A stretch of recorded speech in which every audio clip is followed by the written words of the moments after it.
je suis invitée à présenter un parcours, pas tout à fait à raconter ma vie, mais à présenter les choses comme bon me semble. Je vais donc commencer par dire comment j'ai reçu et traité cette invitation et cet exercice. Le principe est donc de présenter un parcours de recherche. C'est une occasion qu'on a finalement assez rarement, qui est très intéressante, assez luxueuse par rapport au temps ordinaire d'une communication en 25 minutes, une heure, un peu plus, pour parler à un public qu'on suppose intéressé et bienveillant. Et j'ai trouvé beaucoup d'intérêt à préparer cet exercice inhabituel. J'espère que vous trouverez un petit peu d'intérêt à écouter ce qui en résulte. Et j'ai trouvé aussi que ce n'était pas facile, que cela dépassait même un petit peu les difficultés que j'avais prévues avant de me livrer à la mise en œuvre. Alors, ce n'est pas facile parce que, bien sûr, l'exercice est guetté par des tentations narcissiques, parce qu'il est guetté aussi, surtout dans le contexte actuel, peut-être par un peu de nostalgie ou peut-être par des regrets. Et puis, surtout, ce n'est pas facile pour des raisons, je dirais, proprement intellectuelles, sur lesquelles je voudrais un petit peu m'arrêter avant d'entamer l'évocation du parcours. Les historiennes qui ont été invitées à se livrer à cet exercice pouvaient le faire en réfléchissant sur le modèle de l'égo-histoire, sans ignorer ce modèle. Comme littéraire, je dirais que, me confrontant à ces difficultés, je les ai pensées à partir du modèle de l'écriture autobiographique, sur laquelle j'ai beaucoup travaillé par ailleurs, qui m'a suggéré deux remarques que je voudrais vous livrer. La première, c'est qu'il n'est pas si aisé d'isoler un parcours de recherche ou un parcours proprement intellectuel d'éléments plus politiques, tu viens d'en dire quelques mots, sociaux, sensibles, affectifs. Alors, c'est vrai du récit de tout itinéraire intellectuel. Ça l'est peut-être particulièrement pour tout ce qui touche aux enjeux de la différence des sexes et des rapports de sexe, dont on sait quelles intrications ils mettent en œuvre fortement de tous ces éléments. Alors, bien sûr, il n'est pas question ici que je vous raconte ma vie, néanmoins, à quelques moments, j'essaierai de faire entendre quelque chose de ces intrications, en particulier pour les débuts peut-être et les périodes les plus lointaines. Puis d'autre part, toute lectrice ou tout lecteur d'autobiographie et toute personne qui s'est livrée à un exercice d'écriture sur soi connaît la difficulté majeure du double point de vue ou du double registre quand un adulte raconte l'expérience de son enfance.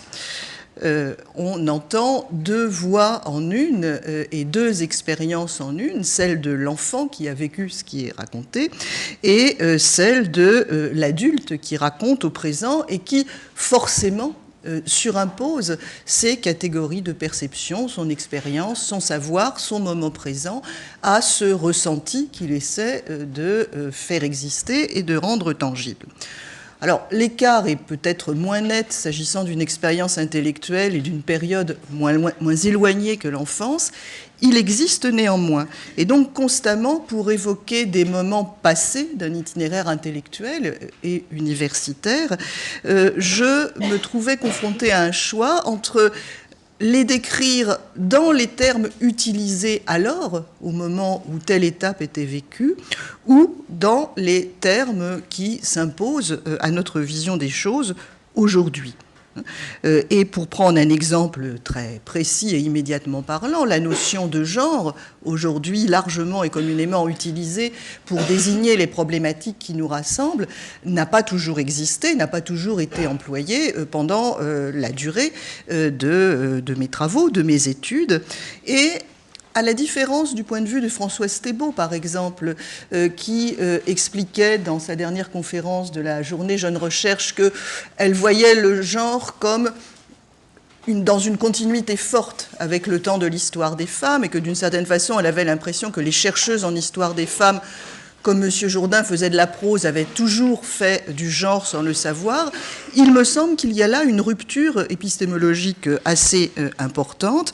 Et bien sûr, aujourd'hui, décrivant le parcours antérieur, Je suis tentée de le reformuler à la lumière du genre et des travaux dans cette perspective, mais je voudrais aussi faire entendre la façon dont je disais, nous disions, formulions, débattions les choses avant que ce concept ne devienne dominant dans notre champ. Donc ce que je vais essayer de faire, c'est au moins pour certains moments du parcours, faire entendre cette superposition de deux strates ou de deux moments ou de deux points de vue, celui du moment décrit, la vision d'alors et celui d'aujourd'hui.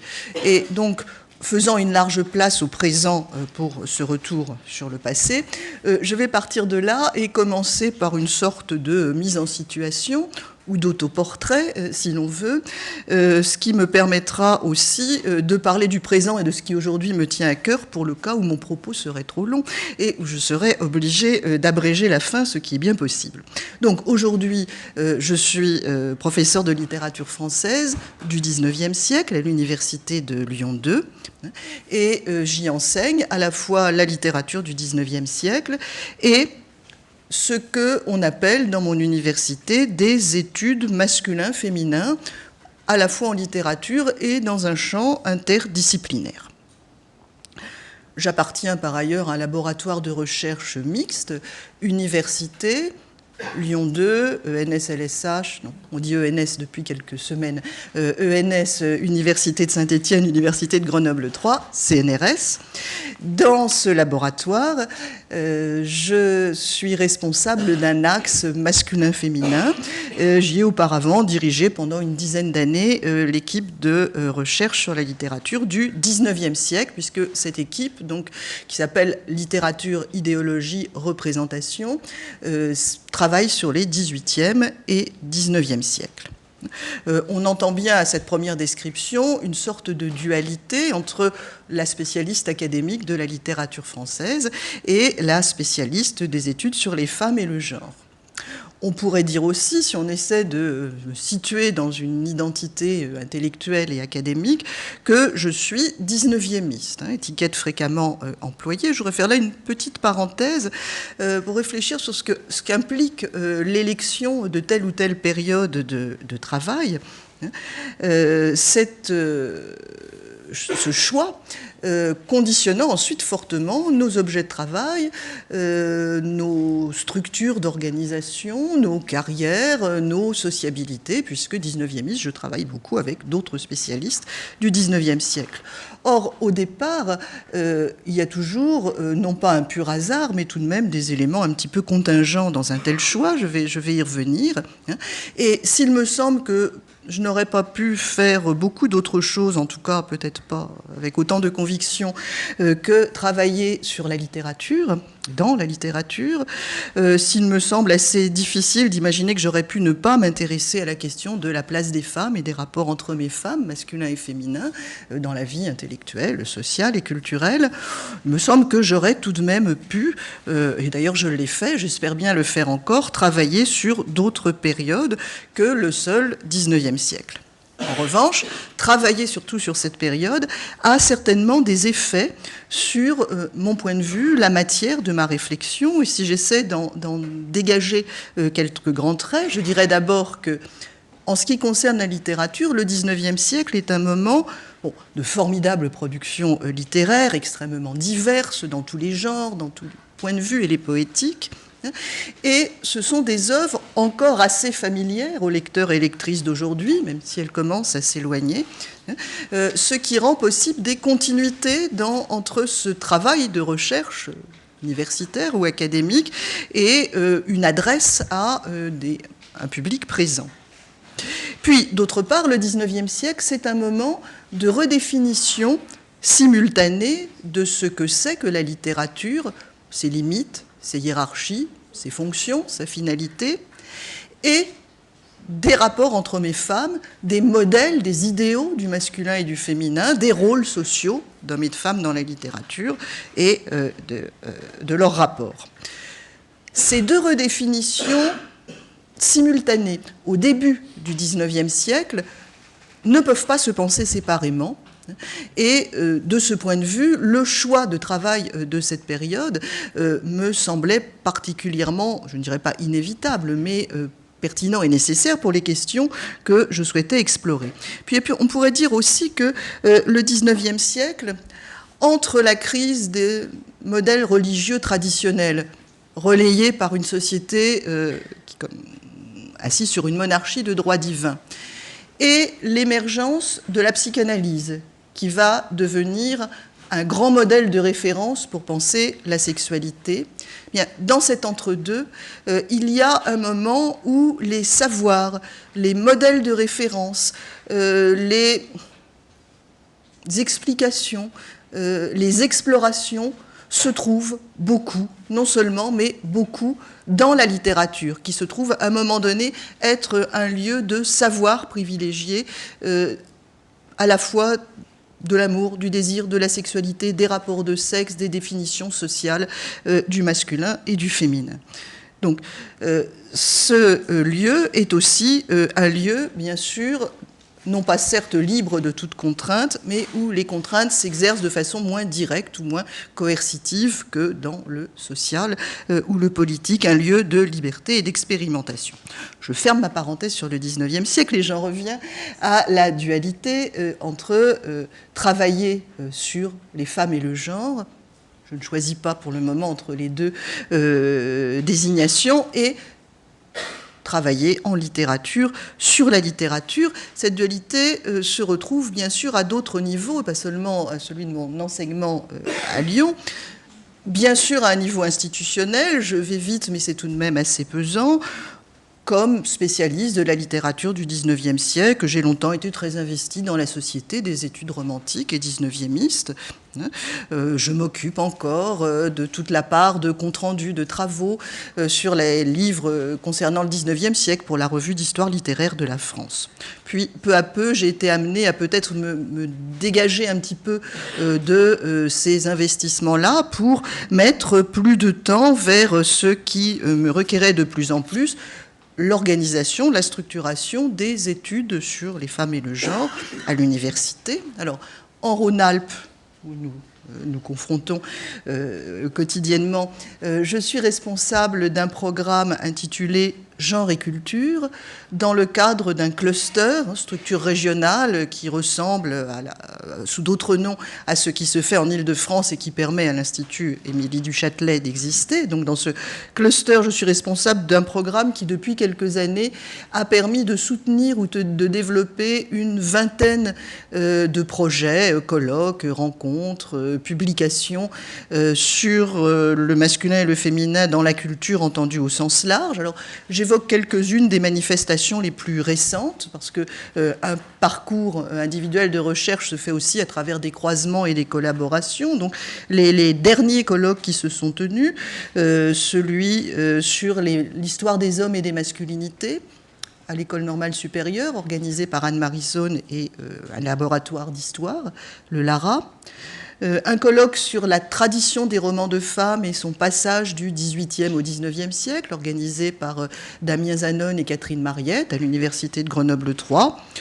Un colloque sur les rapports entre frères et sœurs dans la littérature française, sous le titre Adelphique, qui s'est tenu pour partie aux États-Unis, pour partie à l'École normale supérieure, à l'initiative de Jean-Marie Roulin, qui doit être quelque part dans cette salle. Et puis, tout récemment, un colloque sur Monique Wittig, le premier, non pas en France, mais dans l'université française, co-organisé par deux collègues, Benoît Auclair et Yannick Chevalier, à l'École normale supérieure, à Lyon 2 et à Lyon 3.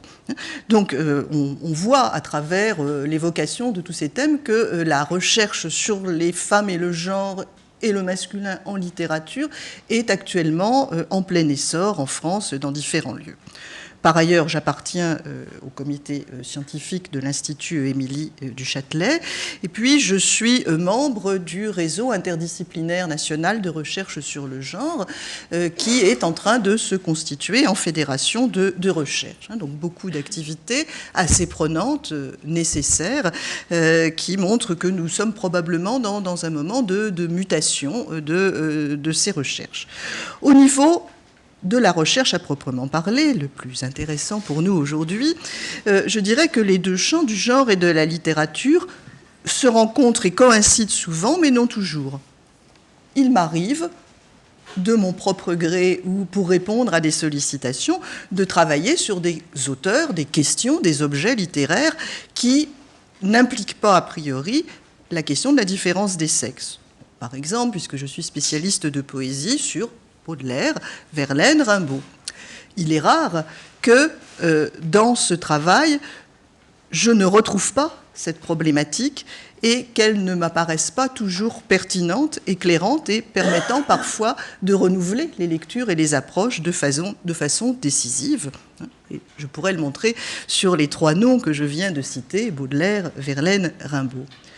Il m'arrive, à l'inverse, aussi, bien sûr, de me pencher sur des questions, des débats, des problèmes de la différence des sexes qui ne sont pas réductibles à une approche littéraire et qui, même a priori, ne sont pas justiciables d'une approche littéraire. Et pour exemple, les dernières séances du séminaire interdisciplinaire de recherche que j'anime à l'Institut des sciences de l'homme de Lyon avec ma collègue Laurence Stein, sociologue et démographe, portaient, la toute dernière sur les nouvelles techniques de reproduction et la reproduction médicalement assistée, et la précédente sur les carrières des femmes dans les professions de haut niveau, avec une réflexion sur les différentes générations de femmes et de féminisme face à cette question. Mais même là, à ce moment-là, le souci du langage, la prise en considération des dimensions culturelles et symboliques font que je n'ai pas l'impression de cesser d'être moi-même, ni d'oublier d'être littéraire. Alors, aujourd'hui, mes travaux personnels peuvent se décliner en trois champs principaux.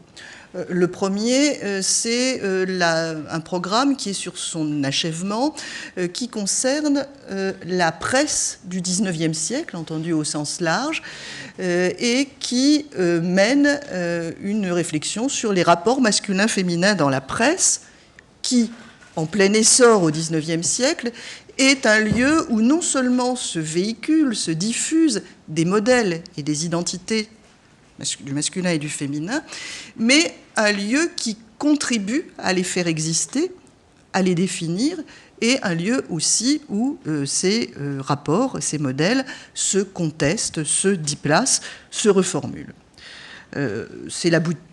Un séminaire international interdisciplinaire a été mené sur ce sujet et qui va aboutir à une journée d'études au mois de juin à Montpellier sur la question du corps en représentation dans la presse, et un gros colloque international se tiendra à Lyon au mois de décembre.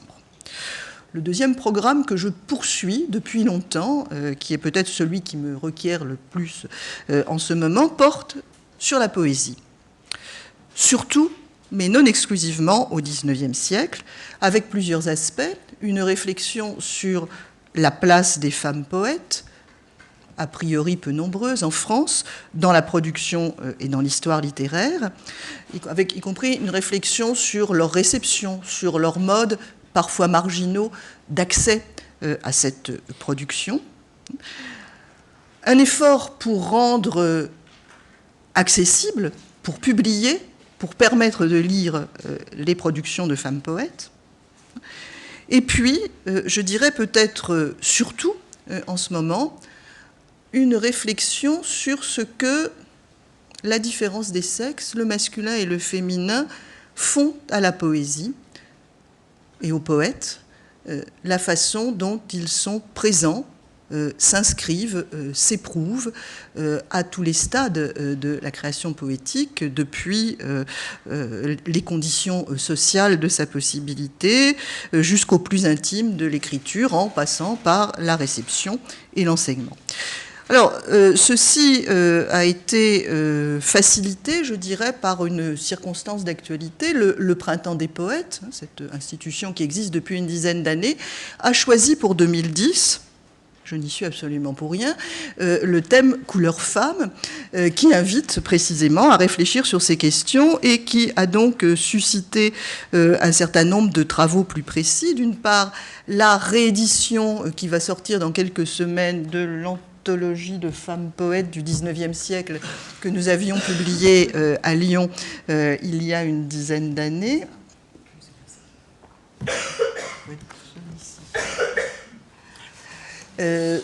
D'autre part,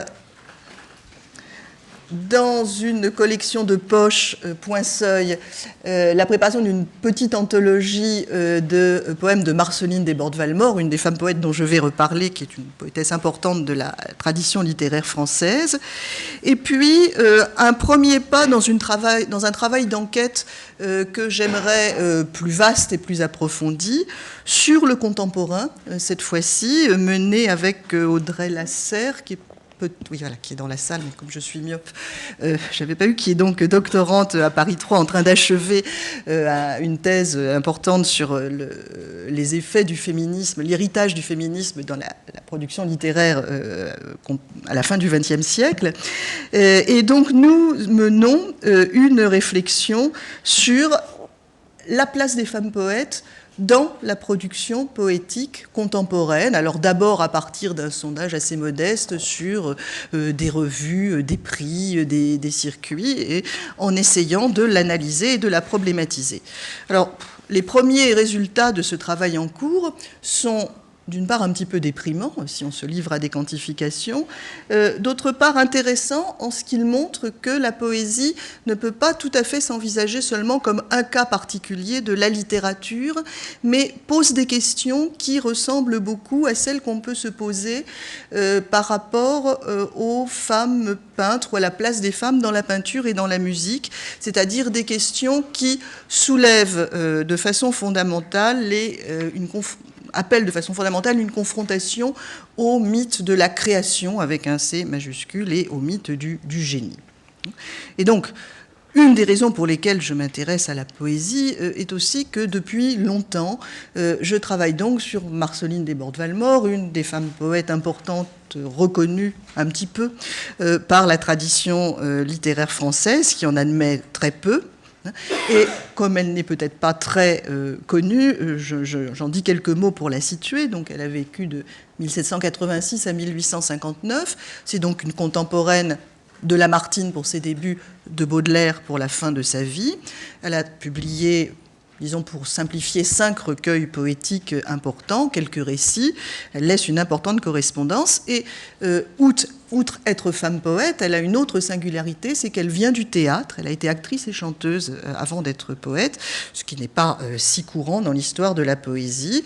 Et elle a une pratique de la poésie et du vers extrêmement originale, qui lui laisse une place à part dans le romantisme français et qui va lui avoir une influence importante sur d'autres poètes, y compris des hommes, Verlaine, Rimbaud, pour la fin du siècle.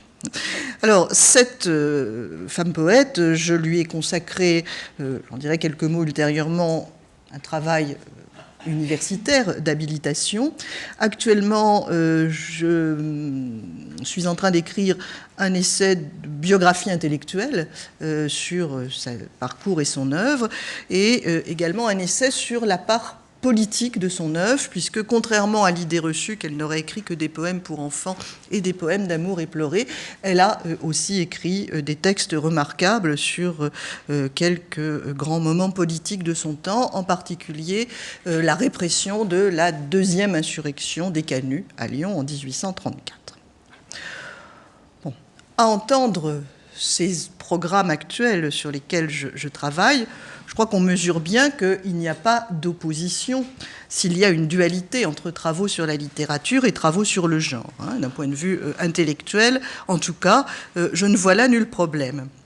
Cependant, cette double définition constitue un des fils rouges de mon propos d'aujourd'hui, de fait, je ne l'avais pas prévu au départ, parce que si il n'y a pas opposition d'un point de vue intellectuel, il y a parfois difficulté dans un champ institutionnel, universitaire, et donc, je voudrais dire quelques mots là-dessus. Alors, cette caractéristique, je crois que je la partage avec de nombreuses chercheuses en études genre, et cette dualité ne va pas toujours sans inconfort. C'est aussi d'ailleurs une difficulté d'organisation et d'exposition du propos que je vous livre aujourd'hui, puisque un itinéraire intellectuel procède par continuité d'une interrogation personnelle, mais aussi par réponse à des sollicitations, des obligations, des demandes, et que dans mon cas précis, dans celui de beaucoup de chercheurs et chercheuses, je crois, ces sollicitations entraînent parfois dans des directions divergentes.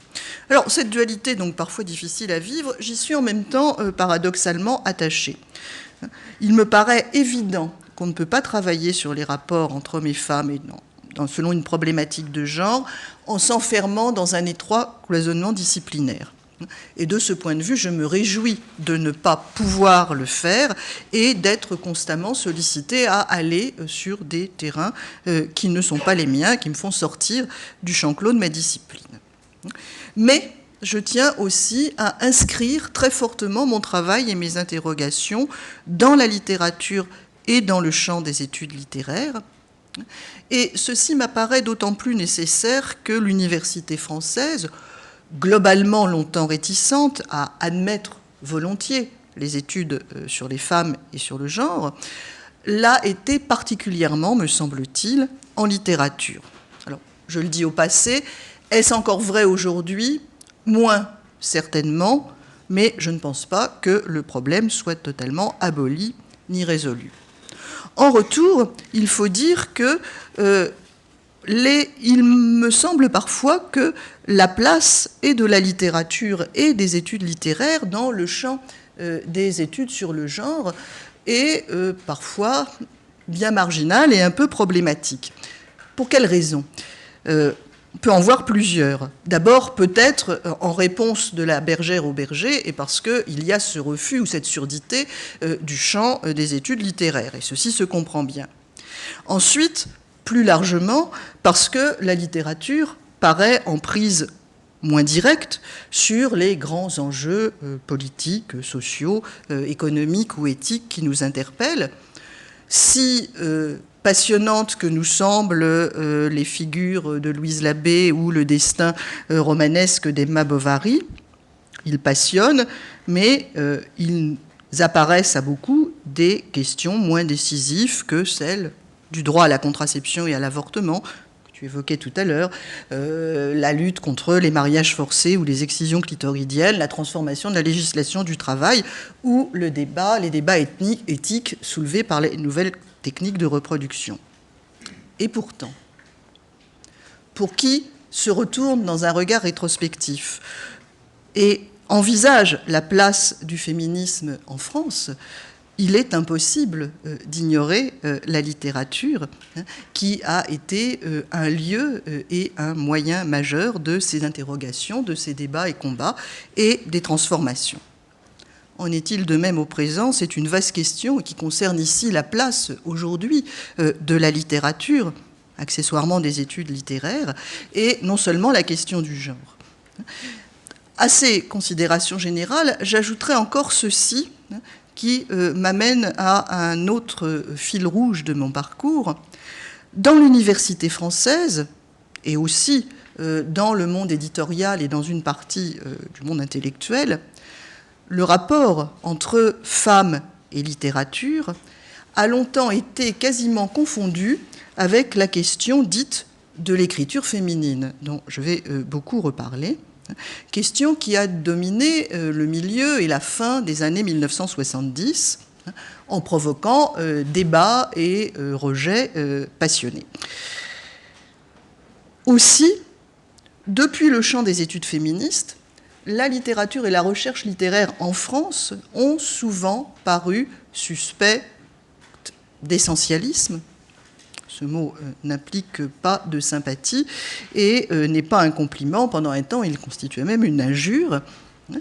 Et pendant très longtemps, il a semblé difficile, voire impossible, de travailler sur la place et le rôle des femmes, la pertinence de la question de la différence des sexes et des rapports de sexe en littérature et dans la culture, sans que ce soit forcément dans une adhésion à la thèse qu'il existe une écriture féminine qui constituerait le dernier mot sur le sujet.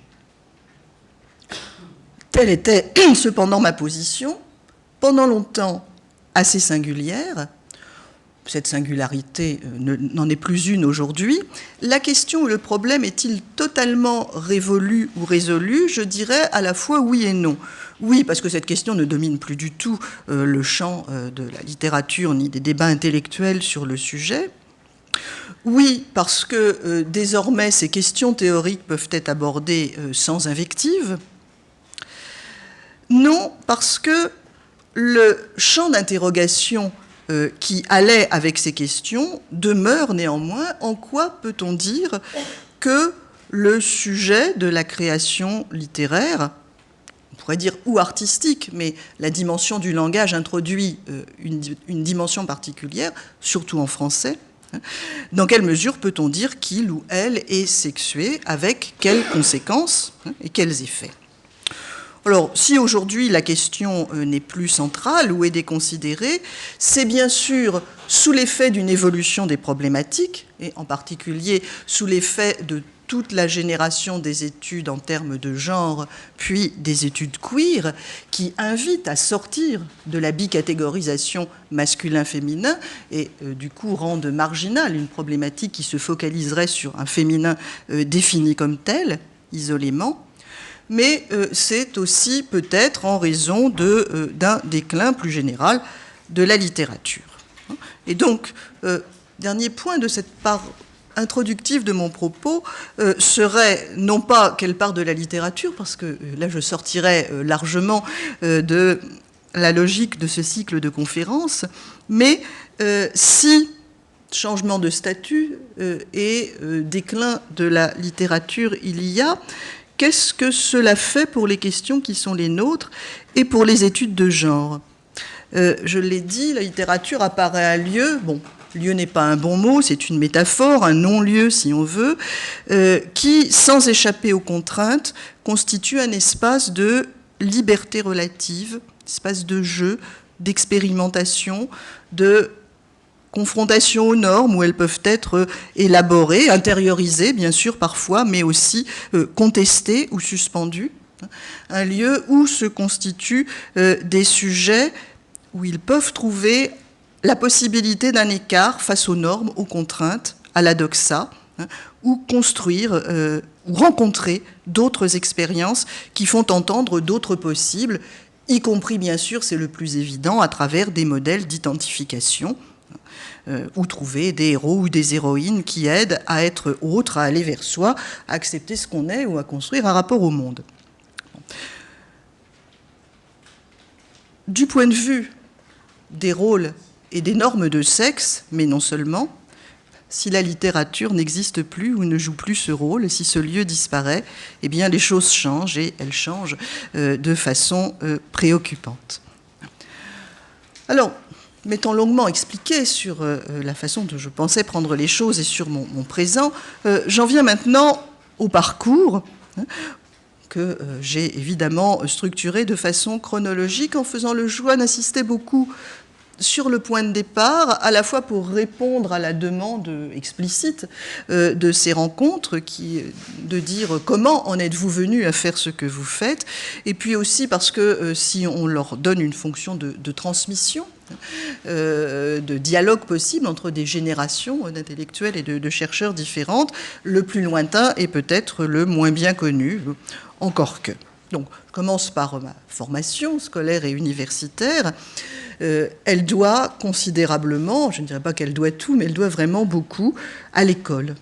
On pourrait dire à l'école laïque républicaine. Je suis issue d'une famille toute petite bourgeoise où la culture et la littérature étaient une valeur, mais où il n'y avait pas beaucoup de livres, où il n'y avait pas de présence massive d'une formation culturelle et intellectuelle comme telle. Et donc, tout ce que je découvre, j'apprends, je le dois au lycée. Et puisque ce modèle-là est un modèle fortement remis en cause aujourd'hui, je voudrais l'évoquer un petit peu et peut-être lui rendre hommage. Alors, si j'évoque ce temps, le souvenir est extrêmement ambivalent. Je dirais, d'un côté, c'est cette tradition laïque républicaine permettant une formation exigeante et de haut niveau. Et puis, c'est aussi un lycée de jeunes filles non mixte, et de ce point de vue, le souvenir est peut-être moins réjouissant. Alors, pour le premier aspect, j'ai vraiment une très grande ouverture à la littérature et à la culture, aux arts, à la fois à la formation qu'on recevait au lycée, bien sûr à quelques professeurs exceptionnels. En particulier, bon, j'en nommerai deux, quelqu'un qui s'appelait Madame Castex, femme du professeur Castex, d'Emmanuel Castex et Surer, qui m'enseignait le français, le latin et le grec en classe de 4e, et dont j'ai appris par la suite qu'elle avait aussi été celle qui avait initié au grec Nicole Laureau. Et puis une professeure de musique, Madame de Boissieu, grâce à qui, je pense, j'ai eu accès très jeune à une formation que j'aurais mis beaucoup plus de temps à trouver autrement, et que je n'aurais peut-être pas trouvé. Il me semble qu'il est important de le dire. Mais tout ceci se déroulait dans un lycée de jeunes filles, le lycée Hélène Boucher, dans le 20e arrondissement de Paris, réputé pour la haute qualité de son enseignement, son taux de succès au bac et la rigueur de son règlement, avec tout ce qu'il comportait de contrôle, parfois minutieux et tatillon. Blues, horaires stricts, surveillance des sorties, voilà. Alors, ce milieu tout féminin est très fermé sur lui-même, où j'ai pourtant noué de grandes amitiés. Je l'ai aussi vécu comme un lieu d'étouffement, de séparation, de privation de liberté, d'autant plus qu'au milieu de ces études est intervenu mai 68 qui rendait d'autant plus intolérable ce type de contraintes.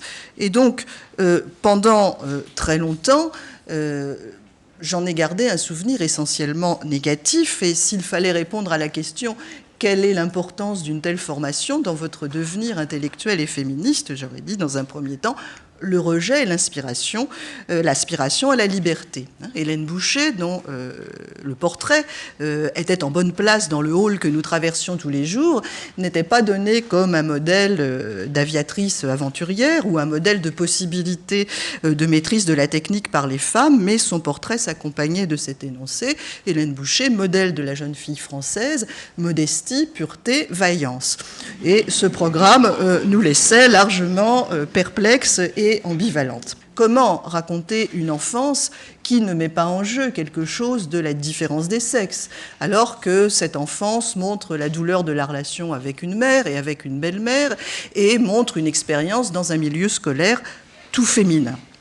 Et donc, travaillant pour un article qui a paru là-dedans, dans cette revue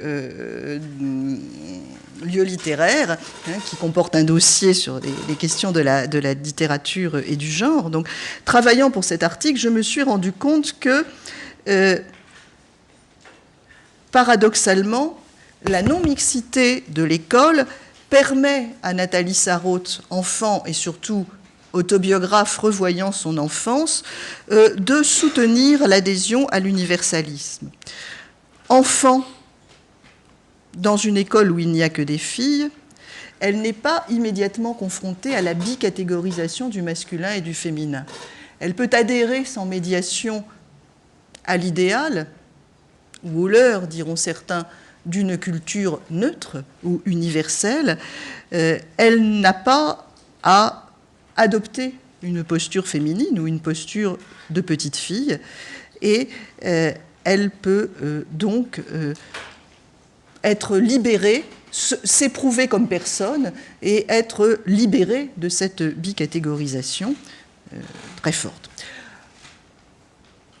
Il me semble que quelque chose de semblable pouvait se vivre dans la formation que j'ai reçue dans un lycée de filles, ce qui ne veut pas dire que je prônerais ou préconiserais aujourd'hui la non-mixité.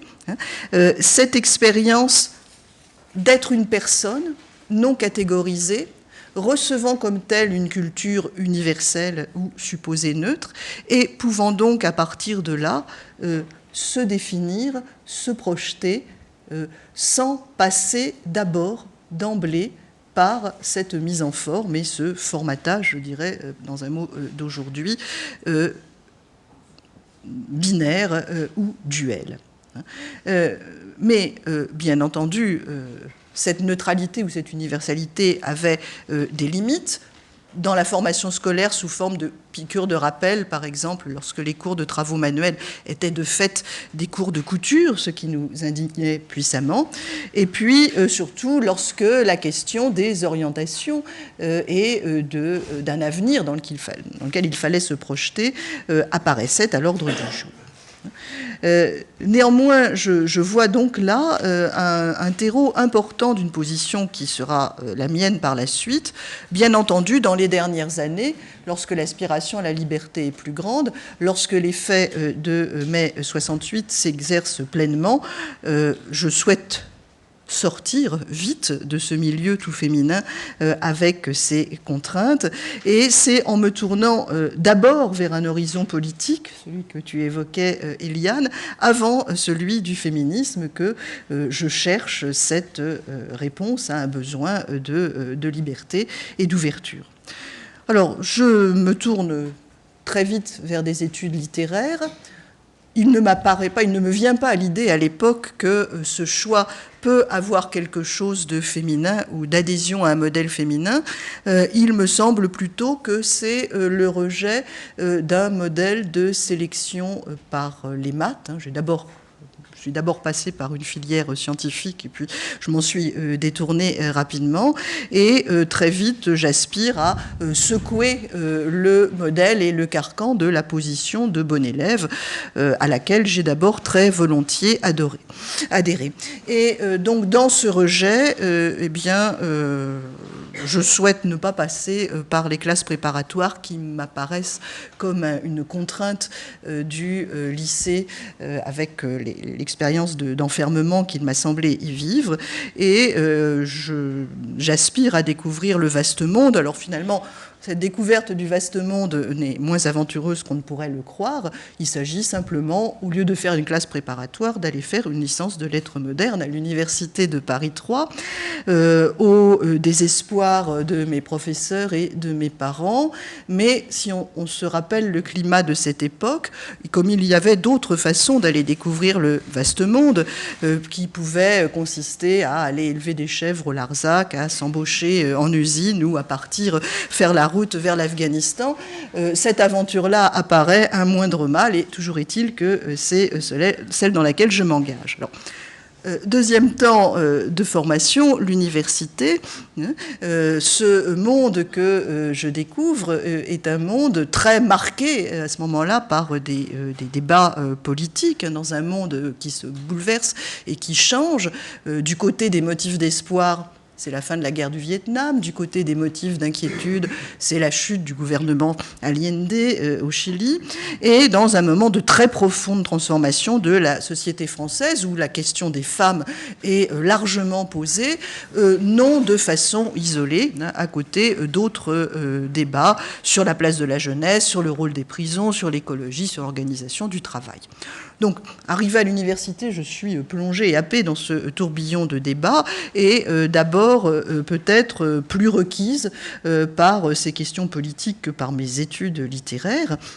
Par ailleurs, la découverte de l'univers mixte, cette fois de l'université, même si les filières littéraires sont déjà très féminisées, un peu moins qu'aujourd'hui, la découverte du milieu assez masculin et quand même un peu misogyne de l'extrême gauche de l'époque, fait entendre, en d'autres termes, la question de la place des femmes que finalement je n'avais pas très envie d'entendre au lycée dans ce milieu tout féminin.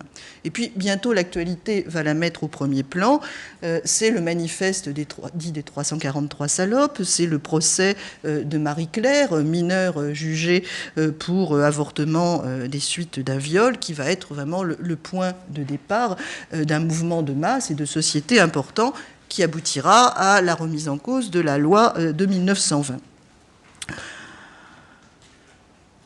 Dans ce moment de débat, de curiosité, de lecture, tout de même, je suis en conflit vif avec mes parents. Mon père est gaulliste et catholique et ne voit pas d'un œil très favorable ces activités.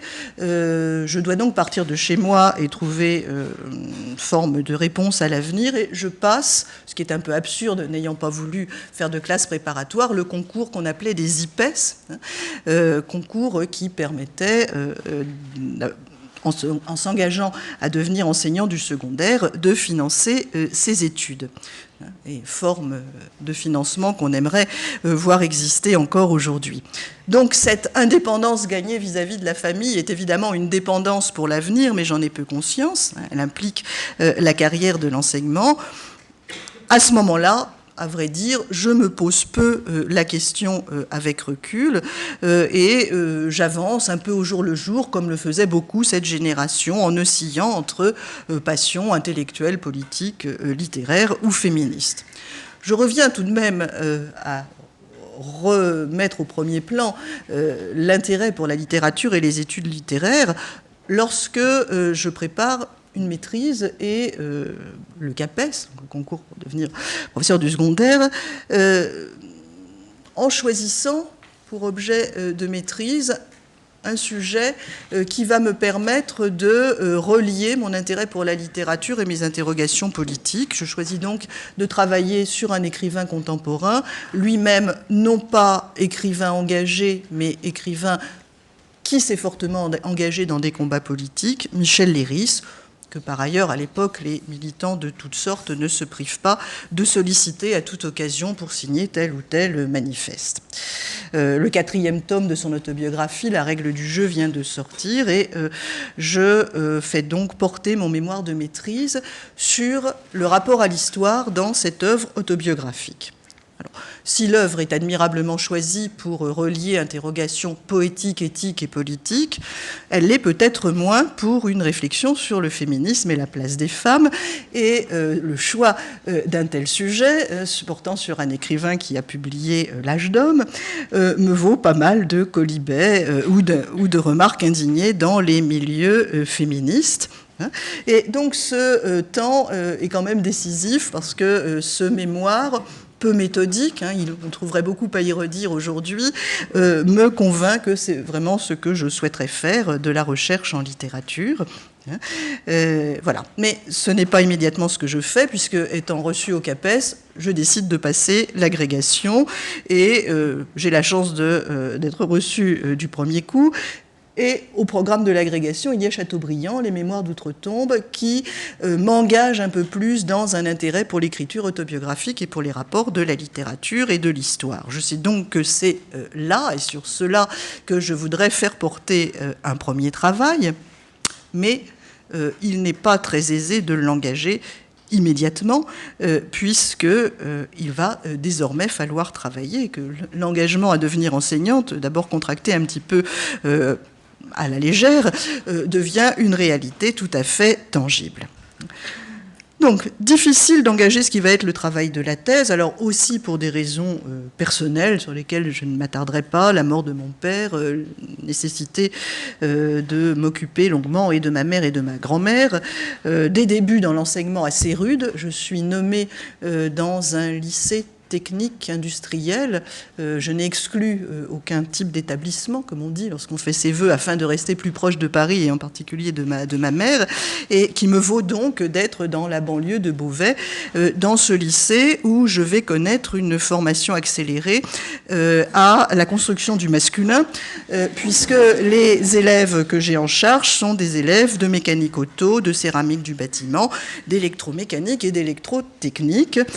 On m'informe obligeamment lorsque j'arrive que la jeune femme qui me précédait, qui avait les mêmes classes, a fait l'année précédente une tentative de suicide. Bref, mon expérience va être moins tragique, mais appelle à coup sûr à s'investir dans un tel travail et donc rend plus difficile, bien sûr, l'élaboration de la thèse. Mais les difficultés sont aussi intellectuelles et universitaires indissociablement. Sur les conseils de Bruno Versier, qui a dirigé mon travail de maîtrise, mais qui ne peut pas diriger ma thèse à Paris 3, je cherche donc à m'inscrire à l'université de Paris 7. Et je découvre alors qu'il n'y est pas tout à fait prévu de faire ce que j'ai vraiment envie de faire à ce moment-là, une recherche qui conjugue littérature et histoire. Seul un étage sépare les deux UFR, mais les logiques problématiques proposées au niveau de la thèse dans le département de lettres à cette époque sont la sémiotique, la psychanalyse ou la linguistique, pas l'histoire.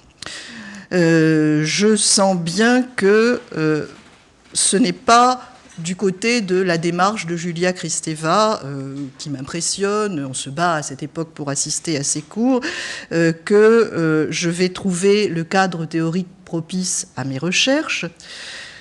Sachant que le langage constitue un aspect majeur de mes préoccupations, je choisis d'abord d'aller vers la linguistique en travaillant avec un linguiste qui s'appelle Georges Cochoy, qui peut diriger des thèses à la faveur d'un montage et qui dirige tout un programme de travail sur le langage des femmes. Et je devrais à cette époque, mais ça ne se fait pas, rencontrer Anne-Marie Houdbin, que vous entendrez bientôt. Bon. Et puis les choses sont difficiles parce que le travail engagé dans ce programme suppose la maîtrise d'une bibliographie en 4 langues, que je ne connais pas toutes. Il suppose une formation proprement linguistique que je n'ai pas. Et je les acquerrais volontiers si j'avais le temps d'y travailler, mais mes conditions professionnelles ne s'y prêtent guère. Et surtout, je sens bien que cette formation m'éloigne du projet qui est le mien et qui est assez précis. Alors, j'en viens maintenant à décrire ce projet. Il est dominé par cette question de l'écriture féminine qui domine alors en France très largement le champ de la réflexion sur la création et sur la place des femmes. Les éditions des femmes existent depuis 1973. J'achète beaucoup de leurs publications et je les lis avec curiosité, mais je me sens très loin, comme sensibilité politique et intellectuelle, du courant psychanalyse et politique. J'ai plus de sympathie pour la revue Sorcière, mais je ne me reconnais pas toujours, même pas du tout parfois, dans le discours d'exaltation du féminin qui y est souvent proposé. Quelles que soient mes sympathies politiques, il faut reconnaître que ce n'est pas dans la presse féministe d'extrême gauche, très tournée vers les luttes sociales, Femmes en lutte ou les cahiers du féminisme, que je trouve aliment et réponse à mes interrogations littéraires et culturelles. Bon, il faut rappeler toute cette effervescence de revues et de productions de l'époque, que je lis avec curiosité, parfois un peu au hasard, Histoire d'elle, question féministe que je ne découvrirai qu'avec retard, mais désormais je sais que c'est surtout sur la littérature et l'écriture que je vais travailler. Je me rendrai compte plus tard qu'il existe à ce moment-là des recherches, des travaux, des revues que j'ignore, ou que je ne vais découvrir que plus tard ou dans l'après-coup. Nul ne peut être partout et ne sait tout, et par ailleurs, désormais, je sais que je souhaite une certaine prise de distance aussi avec les mouvements collectifs pour mener une réflexion plus individuelle. Alors cette réflexion sur l'écriture, il lui est impossible à l'époque, pour quelqu'un qui est féministe et qui s'intéresse à la littérature présente, de la poser hors du débat sur l'écriture féminine. Duras est une figure incontournable, impressionnante, créant dans tous les modes, littérature, cinéma. Les Parleuses, où elle s'entretient avec Xavier Gauthier et qui fait beaucoup pour promouvoir l'idée d'écriture féminine, viennent de paraître en 1974, puis La Jeune Née d'Hélène Cixous et Catherine Clément, puis Le Rire de la Méduse dans le numéro de l'Arc consacré à Simone de Beauvoir. Je vais juste entendre les premiers mots de ce manifeste pour rappeler la tonalité dominante de cette époque. Je parlerai de l'écriture féminine, de ce qu'elle fera. Il faut que la femme s'écrive, que la femme écrive de la femme et fasse venir la femme à l'écriture. Tout ceci exerce à l'époque une véritable fascination à laquelle je n'échappe pas toujours, tout en éprouvant un très profond malaise face à tout cela.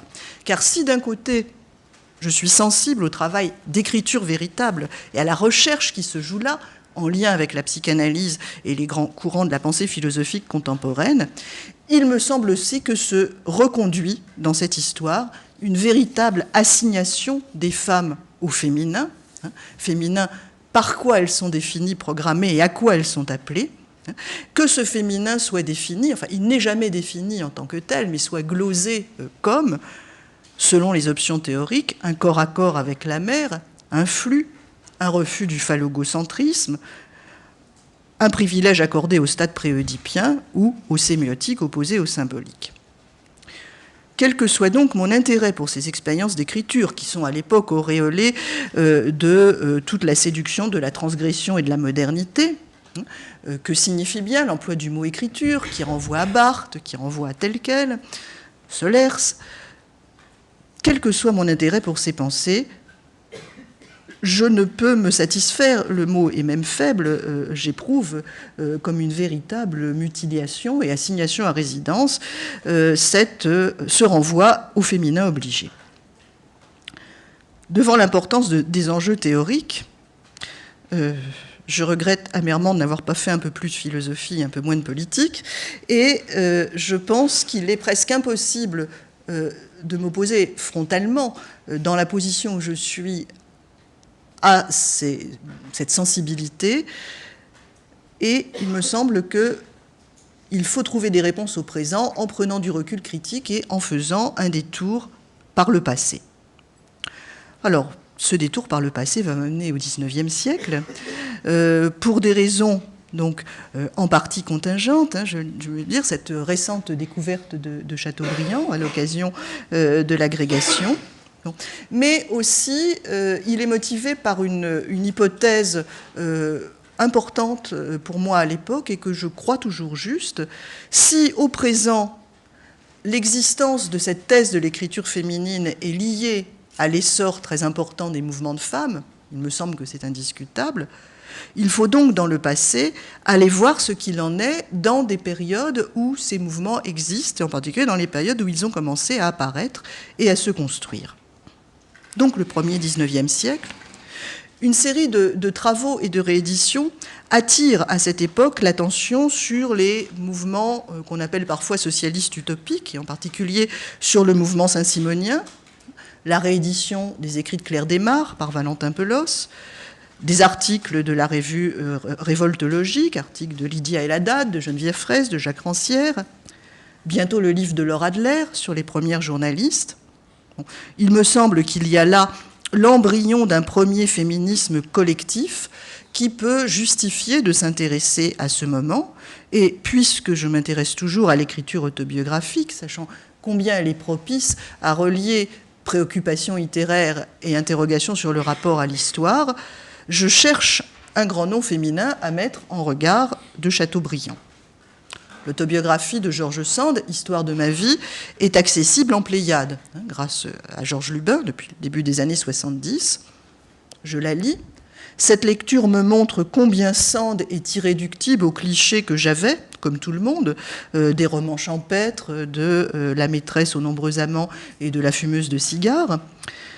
Et je me dis qu'il doit être possible d'entreprendre une étude de l'autobiographie de George Sand, soumise à un double système de comparaison, avec d'une part un texte d'homme qui lui est contemporain, les Mémoires d'outre-tombe, et d'autre part avec des écrits de femmes féministes de la même période, dans les années 1830, pratiquant aussi l'écriture en première personne.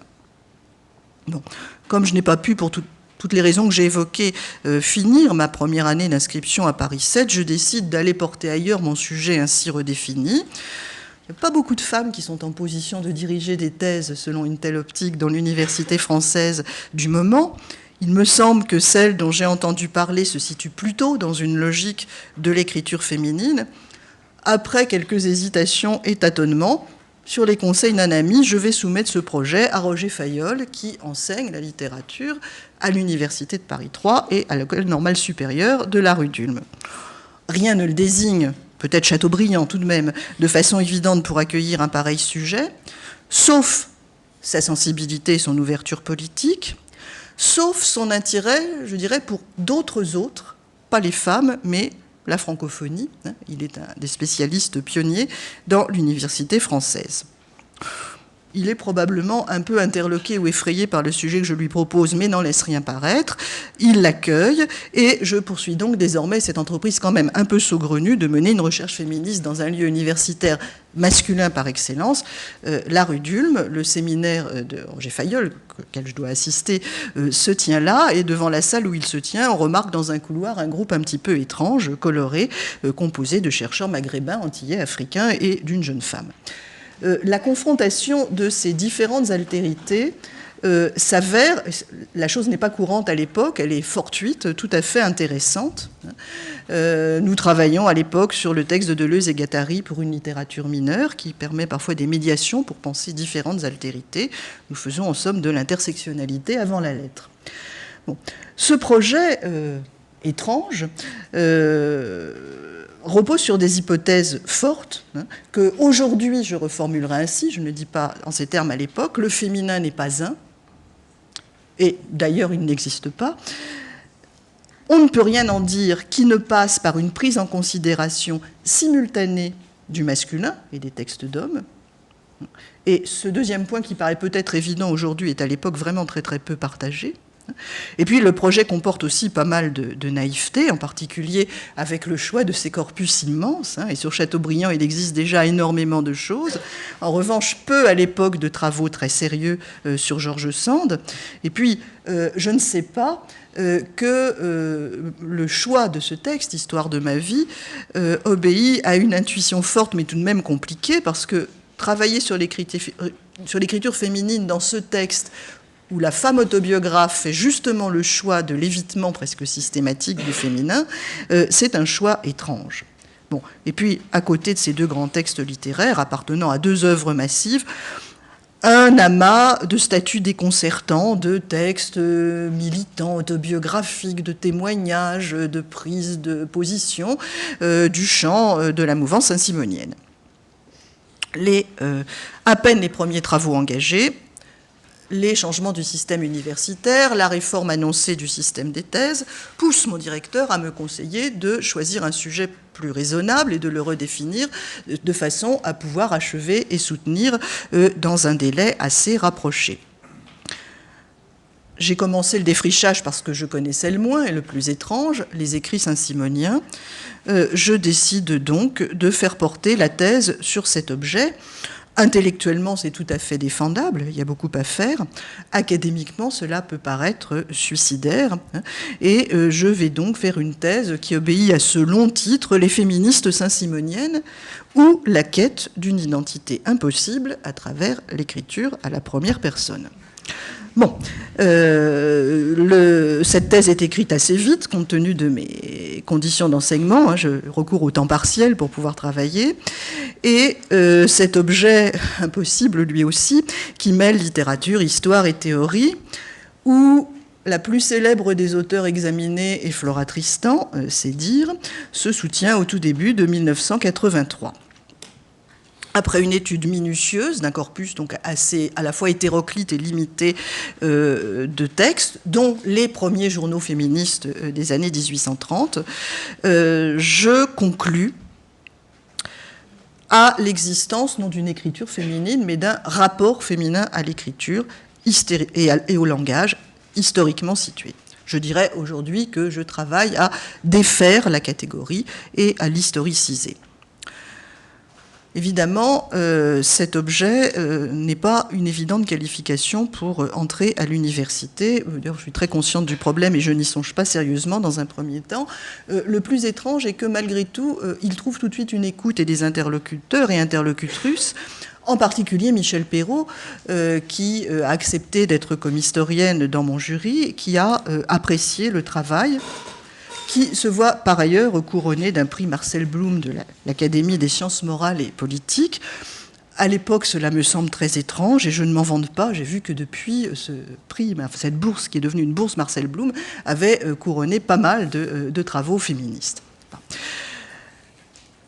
C'est surtout le point de départ de beaucoup de rencontres et d'engagements dans des champs d'intérêt qui vont être durables, qui durent jusqu'à aujourd'hui. Le temps de la thèse, j'ai travaillé dans une assez grande solitude. L'enseignement, mes soucis familiaux et le travail de recherche absorbent la quasi-totalité de mon temps. Même si je vis dans un milieu littéraire et intellectuel, je manquais donc d'interlocuteurs ou d'interlocutrices directes.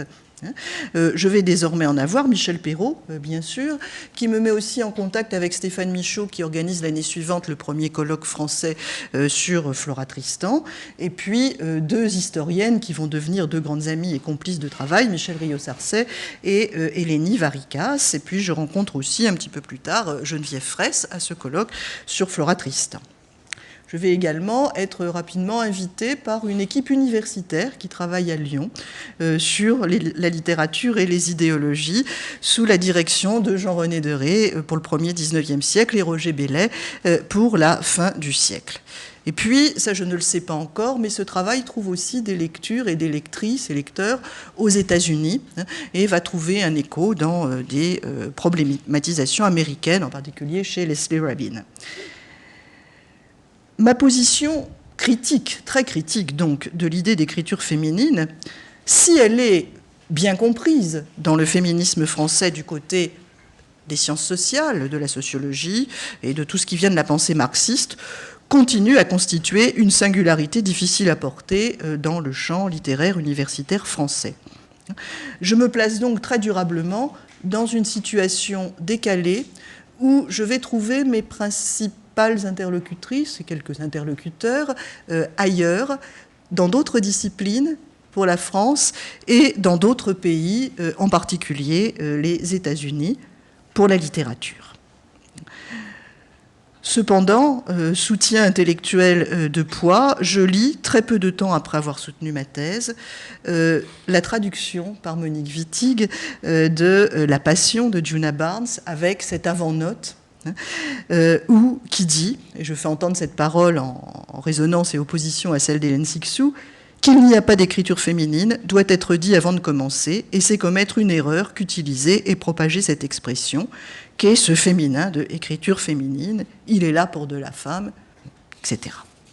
Et c'est tout de même quelque chose d'important de reconnaître à ce moment-là que l'exploration que je mène à l'université n'est pas absolument seule ou isolée. Et puis bientôt aussi, Nathalie Sarraute publie Enfance et répond aux questions qui lui sont posées sur la question du féminin dans le sens que j'ai indiqué.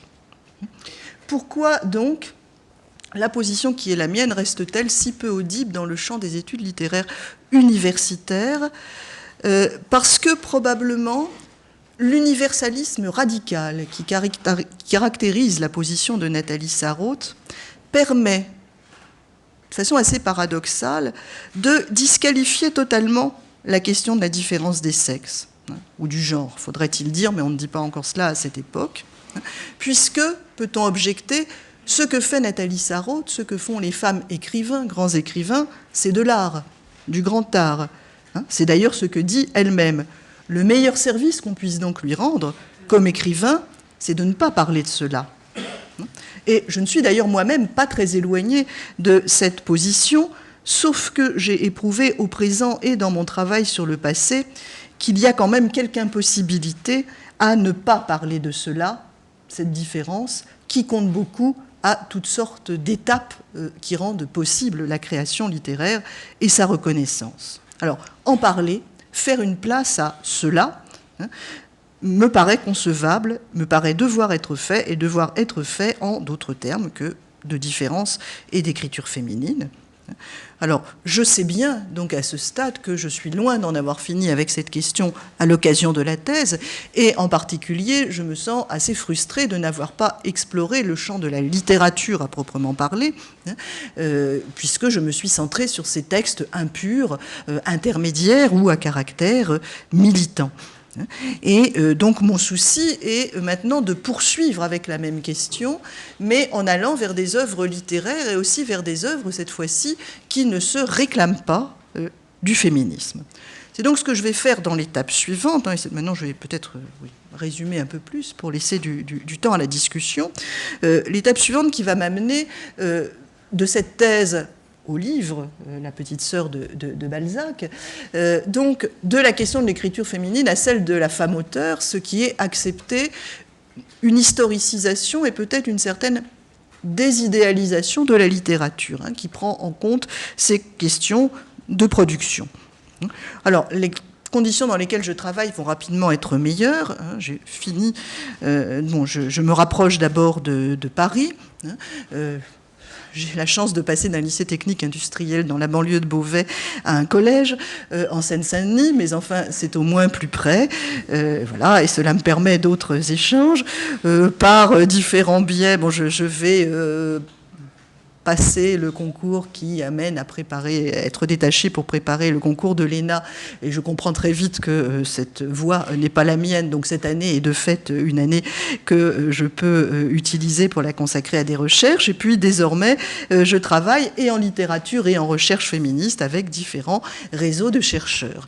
Et en particulier, dans le cadre de l'axe thématique programmé du CNRS, je vais, de recherche sur les femmes, avec Michel Rios-Arcet, Eleni Varikas et puis Nicole Edelman, dans un premier temps, nous répondons à un appel à projet avec un projet intitulé « Conditions d'émergence de la subjectivité féminine au XIXe siècle », projet accepté qui nous permet essentiellement de mener un séminaire accueilli à Paris 7 avec la complicité amicale de Michel Perrault, alors qu'aucune des trois personnes qui mènent ce séminaire, Eleni Varikas, Michel Rios-Arcet et moi-même, n'est à ce moment-là en poste à l'université.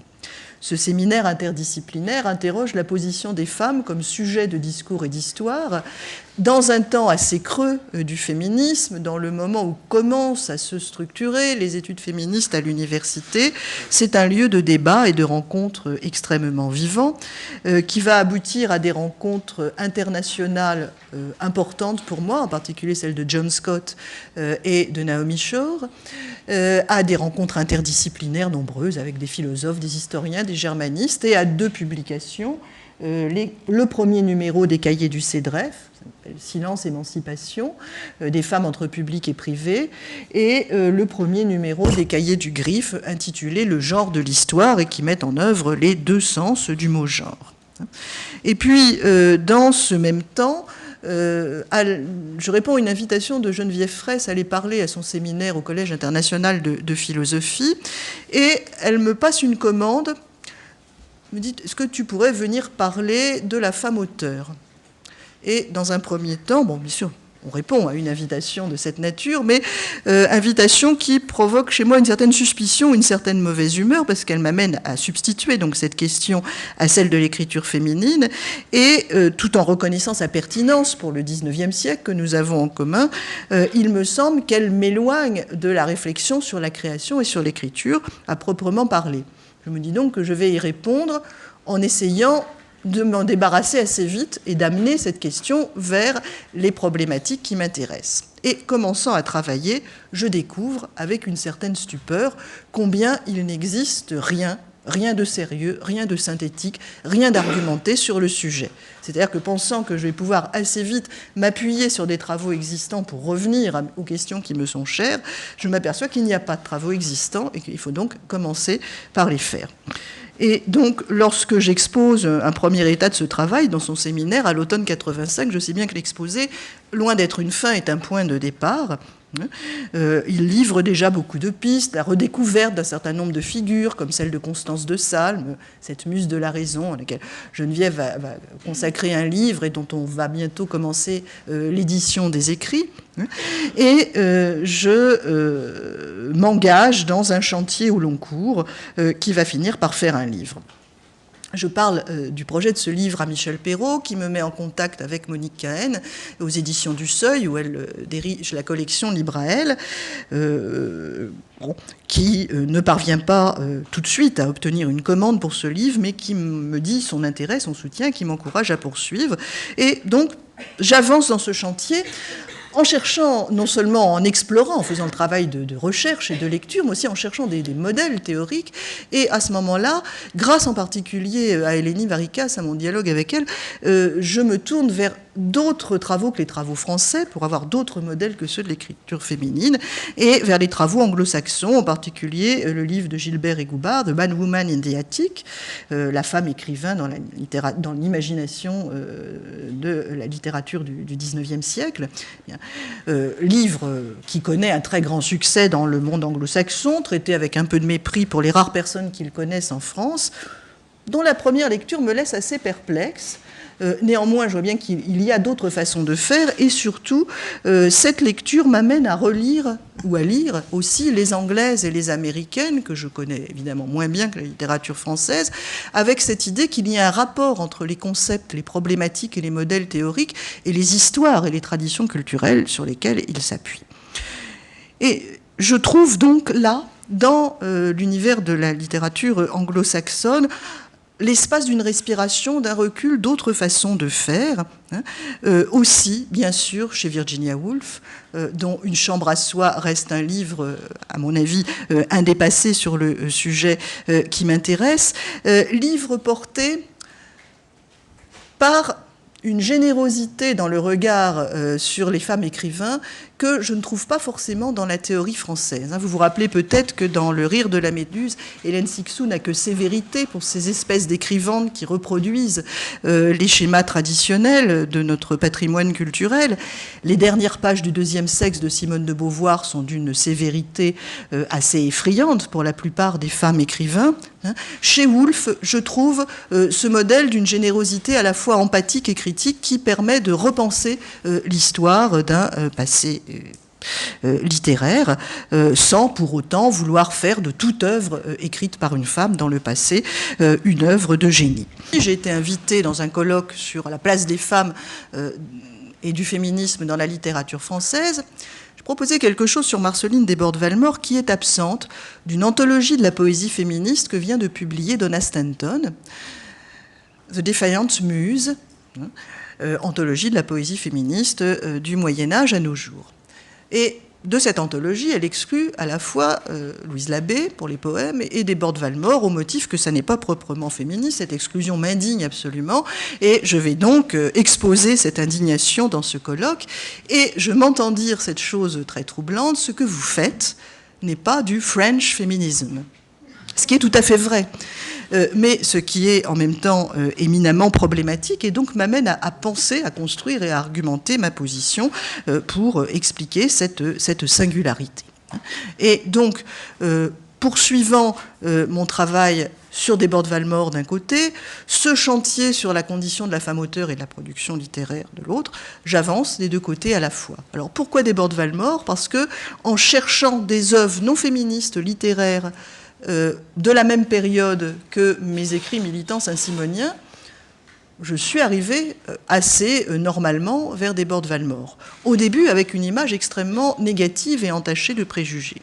Puis, à ce moment-là, en 83, paraît une anthologie, préfacée par Yves Bonnefoy, dans la collection Poésie Gallimard, qui donne un choix de poèmes. Je me dis donc, je vais commencer par là, je lis, et là où je croyais trouver niaisie sentimentale et éternel féminin larmoyant, je trouve une grande écriture poétique. Je suis tout de même interloquée par cette expérience et c'est le point de départ d'une lecture systématique de Desbordes-Valmore visant à la comprendre et à lui redonner une lisibilité et un statut. J'ai donc été invitée par mon fidèle professeur avec qui j'entretiens une longue amitié du lycée Hélène Boucher, Madame Castex, qui m'invite à prendre contact avec Madeleine Ambrière, qui enseigne la littérature à l'université de la Sorbonne et qui s'intéresse beaucoup à Desbordes-Valmore.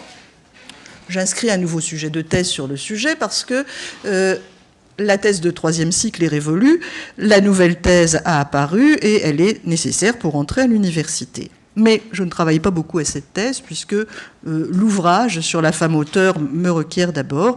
Et donc, en 1989, paraît La petite sœur de Balzac,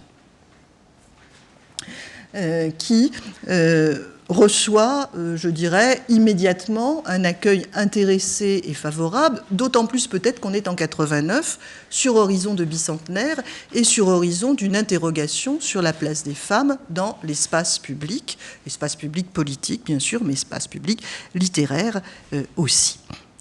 Et donc ce livre est le point de départ de nombreux dialogues, nombreuses relations à l'étranger, en France. Il me permet de reprendre des dialogues auparavant plus difficiles avec les quelques chercheuses qui s'emploient à faire entendre une recherche féministe en littérature à l'université, en particulier Marcelle Marini, qui va devenir une amie et une interlocutrice importante. Il est également l'occasion de rencontres avec des Américaines, avec en Suisse Evelyn Ender, avec qui je vais beaucoup travailler par la suite. Dans ce livre, c'est de nouveau la fin d'un chantier et le début d'un autre. En particulier, c'est à l'occasion de ce livre que je pose l'hypothèse d'un genre des genres littéraires en travaillant sur cette notion de genre qu'on est en train, je dirais, d'importer ou d'acclimater avec de nombreux débats dans l'université française. Le colloque Sexe et genre du CNRS vient de se tenir. Nous avons traduit dans le numéro Le genre de l'histoire l'article de John Scott, Genre, une catégorie utile d'analyse historique. Et donc, on est en train de s'interroger sur la possibilité d'accueillir ce concept, la méthode et les interrogations qui vont avec. Et il me semble qu'il y a beaucoup à faire et à dire sur le genre des genres. Ce programme porte et cadre vraiment toutes mes recherches ultérieures, sur lesquelles je vais donc pouvoir aller plus vite aussi parce que le temps passe. 5 minutes. 5 minutes, ce n'est rien pour le genre du genre et 15 ans de recherche. Donc, je définis peut-être le cadre théorique surtout en indiquant sur quels objets il s'est décliné. Il s'agit de prendre au sérieux la question du genre gender et la question du genre littéraire, en prenant au mot Gérard Genette lorsqu'il dit que l'intérêt des études littéraires pour le genre littéraire vient de la dimension anthropologique de la question, impliquant une dimension anthropologique de la littérature. Donc, s'il y a dimension anthropologique, il paraît particulièrement pertinent d'y réintégrer la question du genre ou de la valence différentielle des sexes, si on veut parler comme Françoise Héritier, ce que je m'emploie à faire. En le faisant particulièrement à partir du XIXe siècle, qui est cette période que je connais le mieux, et en formulant l'hypothèse que toute théorie des genres, qu'elle soit systématique sous la plume de philosophes, d'esthéticiens, de critiques, ou qu'elle soit mise en œuvre de fait par des écrivains et dans leur métadiscours, leur pratique, implique une représentation ou un impensé, et souvent un impensé, du masculin et du féminin, de la différence des sexes, de leur rapport et de leur hiérarchie. En termes XIXe siècle, comme dirait Barbet d'Aurevilly, il y a des genres hommes, l'histoire, la philosophie, la théologie, le grand roman. Il y a des genres femmes, le journal intime, la correspondance, le roman sentimental, les écrits pour enfants. Voilà. Cette hypothèse permet aussi de lever une difficulté réelle en français, qui est la polysémie du mot genre, qui n'est pas la même qu'en anglais, et qui fait que le mot renvoie à l'histoire naturelle, à une catégorie de l'histoire naturelle, et donc au XIXe siècle, cela fait problème, parce que cela peut tendre à renaturaliser ce qu'il s'agit au contraire de dénaturaliser, à la grammaire, bien sûr, c'est là qu'on est allé chercher le mot, mais aussi à la littérature. Les littéraires disent, on ne peut pas employer le mot du genre, parce que en littérature, on n'y comprendra rien, on va croire qu'on parle du roman, du théâtre et de la poésie. Donc cette hypothèse d'un genre des genres permet de répondre à cette objection et d'en faire au contraire un ressort de l'analyse. Et donc cette hypothèse va ensuite être confrontée systématiquement à des travaux, à des investigations sur l'épistolaire, genre féminin, sur la poésie, genre dont on dénie la capacité aux femmes, j'en ai déjà un petit peu parlé, donc à travers une anthologie, à travers un colloque interdisciplinaire sur le XIXe siècle, sur la critique, ce sont des travaux que nous avons menés à Lyon qui ne sont pas encore publiés, et puis ensuite, en combinant la question des genres avec la question des supports, permet de pousser l'interrogation en considérant ce qui se fait du côté de la presse. D'un point de vue plus théorique, je dirais que les choses se sont un petit peu déplacées. Au début des années 90, comparé La petite sœur de Balzac, il semble que ce soit vraiment le point de vue de la différence qui l'ait massivement emporté. Il y a le gros colloque organisé autour d'Hélène Cixous, Lecture de la différence sexuelle, qui se tient en 1990 au Collège de philosophie, où il y a quelques intervenantes dans une autre perspective, dont les interventions ne sont pas retenues dans la publication issue du colloque. Il y a un important colloque au Centre Beaubourg de la différence, dont le titre même dit combien les problématiques plus féministes ou matérialistes ou constructivistes ont du mal à trouver leur pleine résonance. Donc dans ce colloque, dans cette série de débats, j'organise 2 tables rondes. Et donc, pour faire entendre d'autres points de vue, il y a différents lieux, il y a des revues, il y a la revue Nouvelles Questions Féministes. J'organise, toujours avec Michel Rio-Sarcey et Lénie Varicas, un numéro de la revue Futur Antérieur. Je ne l'ai pas retrouvé, donc on ne peut pas le montrer, pas la peine de le chercher, qui s'intitule « Féminisme au présent » et qui essaie vraiment de prendre à bras-le-corps ces discours de la différence de plusieurs points de vue. Alors, je n'ai pas l'objet, mais cette revue est désormais en ligne, donc on peut donc assez facilement trouver cela. Et puis, tous ces travaux vont trouver de nouvelles structures et des infléchissements lorsque je suis recrutée à Lyon, malgré et grâce à la publication du livre, je pense, où je deviens donc maître de conférence en littérature du XIXe siècle, travaillant dans une équipe dont, dès que j'y arrive, et non seulement de mon fait, les travaux sur les femmes sont une des composantes, des éléments de programme, sachant qu'au début, il n'est en revanche pas prévu que ce soit un élément de mon enseignement. Et donc, partie de mon travail sera peu à peu de faire une place dans mon enseignement à ces questions. Et là encore, pour l'enseignement aussi, je m'appuie sur le détour des autres disciplines, proposant d'abord des enseignements interdisciplinaires en collaboration avec des collègues du CLEF, Annie Quell, Patricia Mercader, Brigitte Laumont, qui travaillent en psychologie ou en sociologie. Et puis, un détour international, puisque je suis invitée à donner un séminaire à Genève sur ces questions. Mon université s'avise que peut-être on pourrait faire la même proposition aux étudiants français. Et la première fois où le cours est créé, sous un intitulé que j'aurais aimé éviter, mais que je ne peux pas éviter, « Femmes et littérature », il voit un nombre record d'étudiants demander à le suivre, ce qui permet que le cours dont la création a quand même prêté à discussion, ne soit pas supprimé, mais au contraire donne lieu à la création de nouveaux enseignements et peu à peu d'une véritable spécialité. Aujourd'hui, il y a une spécialité de master recherche masculin-féminin, études sur le genre, qui témoigne de tout cela. Alors, parmi les objets dont je n'ai pas parlé, outre le programme du genre des genres, il y a tout un programme de retour critique sur l'écriture de l'histoire littéraire qui essaye de voir comment, si elle comporte peu de femmes, ça n'est pas forcément parce qu'il y avait peu de femmes qui écrivaient dans le passé, c'est parce qu'on ne les a longtemps pas jugées dignes d'intérêt ou de mémoire dans la transmission de ce passé.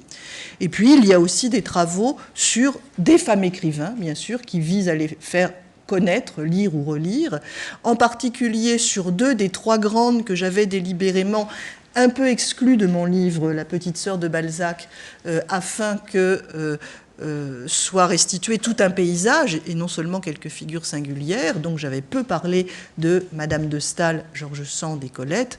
J'ai depuis beaucoup travaillé sur Madame de Staël et surtout sur George Sand, dans le cadre de séminaires menés à Lyon avec des collègues sur le roman Consuelo, sur les écrits critiques de George Sand, qui font découvrir que non seulement elle ne s'est pas limitée à quelques romans champêtres et pour enfants, mais elle a été une théoricienne importante de la littérature et de la vie intellectuelle de son temps. Voilà. Bon. Je crois que j'ai été trop longue. S'il fallait un mot de conclusion, j'insisterai sur la nécessité, la difficulté de l'interdisciplinarité, l'importance des rencontres et l'importance dans les chantiers à venir de la logique qui a permis de passer de la focalisation sur les femmes à celle sur le genre et désormais qui prête une attention au terme masculin, du couple masculin-féminin, ce qui a été fait dans le cadre du colloque interdisciplinaire que j'ai évoqué à Lyon, qui sera un prochain programme de travail de mon unité de recherche menée par Jean-Marie Rulin. Pardon d'avoir été si longue.